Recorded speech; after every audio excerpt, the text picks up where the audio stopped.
जटायु जी जब शरीर छोड़ रहे हैं तो प्रभु की गोद में शरीर छोड़ रहे हैं, और भीष्म पितामह जब शरीर छोड़ रहे हैं तो वानों की सैया पे लेटे हैं। भक्ति में कहां चूक आ गई थी? अच्छा विचार करना।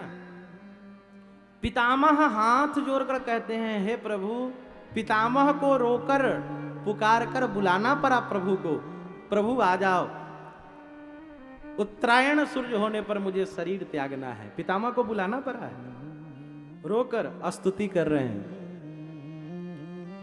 2-3 श्लोकों को हम लोग गाते हैं। इति मतिरुपकल्पिता वितृष्णा भगवती सात्वत पुंगवे विभुम में।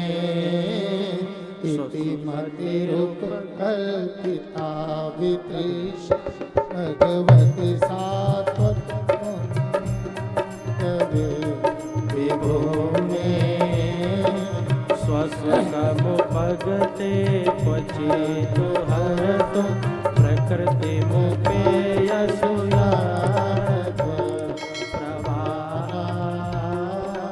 इति मतिरुपकल्पिता वितृष्णा भगवती सात्वत पुंगवे विभुम में। त्रिभुवन कमलम मालवरणं रविकर गौर भरांबर प्रधाने वपुरलककुलावृताननाम्रं विजय सखेरतिरस्तु मे अनबधा। इति मतिरुपकल्पिता वितृष्णा भगवती सात्वत पुंगवे विभुम में। युधितुर्गर्जो विदो प्रवेश्व कललोतिलश्रमवार्यलं कृतास्ते मम निशितशरैरविविधमान क्वचिविलसत् कवचेषु कृ आत्मा। इति मतिरुपकल्पिता वितृष्णा भगवती सात्वत पुंगवे विभुम में। स्वनिगममवहायत प्रतिज्ञा मृतमधिकर्तुं वाप्लुतो रथस्थ वितधर चरणोऽप्याशवरण हरिरेव हन्तुं भिङ्गतो हरिया। इति मतिरुपकल्पिता वितृष्णा भगवती सात्वत पुंगवे विभुम में। इति मतिरुपकल्पिता वितृष्णा भगवती सात्वत पुंगवे विभुम में।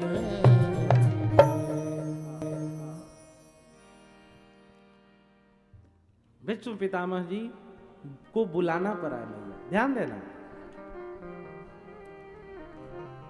भीष्म पितामह जी ने बड़ी विचित्र बात कही। भीष्म पितामह कहते हैं, हे प्रभु, मैं तो आपका दास हूं, फिर मुझे इतना कष्ट क्यों? और मैं अंत समय में आपका दर्शन करना चाहता हूं। भगवान ने कहा कोई बात नहीं, दर्शन करो। भीष्म पितामह को प्रभु को बुलाना पड़ा, लेकिन जटायु जी को प्रभु को बुलाना नहीं पड़ा। जटायु जी के सामने प्रभु रघुनाथ जी स्वयं जाकर खड़े हो गए। जटायु जी ने स्तुति नहीं की है, रघुनाथ जी स्वयं जाकर खड़े हो गए। दोनों भक्तों की भक्ति में कौन सी चूक है? चूक है एक चूक। और वो चूक क्या है? जान देना, दोनों की भक्ति में बस एक चूक है। दोनों की भक्ति श्रेष्ठ है। मैं पहले कह रहा हूं, को बर छोट कहत अपराधु, भक्त छोटा बड़ा होता ही नहीं है। लेकिन सांसारिक दृष्टि से तात्विक विवेचन किया जाए तो कमी यहां रह गई। माता सीता का हरण हो रहा है। जटायु जानते हैं कि इस रावण से मैं जीत नहीं सकता, विजय नहीं पा सकता, अगर रावण से लड़ूंगा तो ये मुझे मार देगा।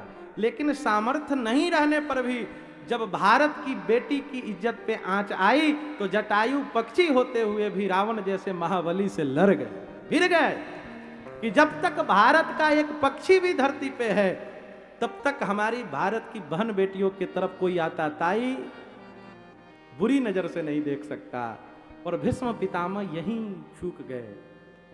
भरी सभा में द्रौपदी जी के वस्त्रों को खींचा जा रहा है और पितामह के पास वो सामर्थ्य, अगर एक बार खड़ा होकर अगर गरज दें तो किसी की हिम्मत नहीं थी कि द्रौपदी की साड़ी को पकड़ ले, लेकिन भीष्म पितामह मौन रह गए। जो किसी की बहन बेटी की इज्जत नहीं कर पाता, बहन बेटियों को प्रतिष्ठा नहीं दे पाता, बहनों और माताओं की इज्जत नहीं करता है, वो मरते समय बाण की सैया पर जाता है, भले उसका जीवन कितना ही धर्म रूपी क्यों न हो। और भले जीवन में धर्म नहीं है, थोड़ा कम भी धर्म है, लेकिन माताओं में अगर उसकी निष्ठा मातृ रूपी में हो चुकी है, स्त्री शरीर को भोग ना समझकर स्त्री शरीर को अगर मैया मान लिया है, तो मरते समय उसको प्रभु की गोद प्राप्त होगी, जैसे जटायु जी को प्राप्त हो गई। इसमें संशय नहीं।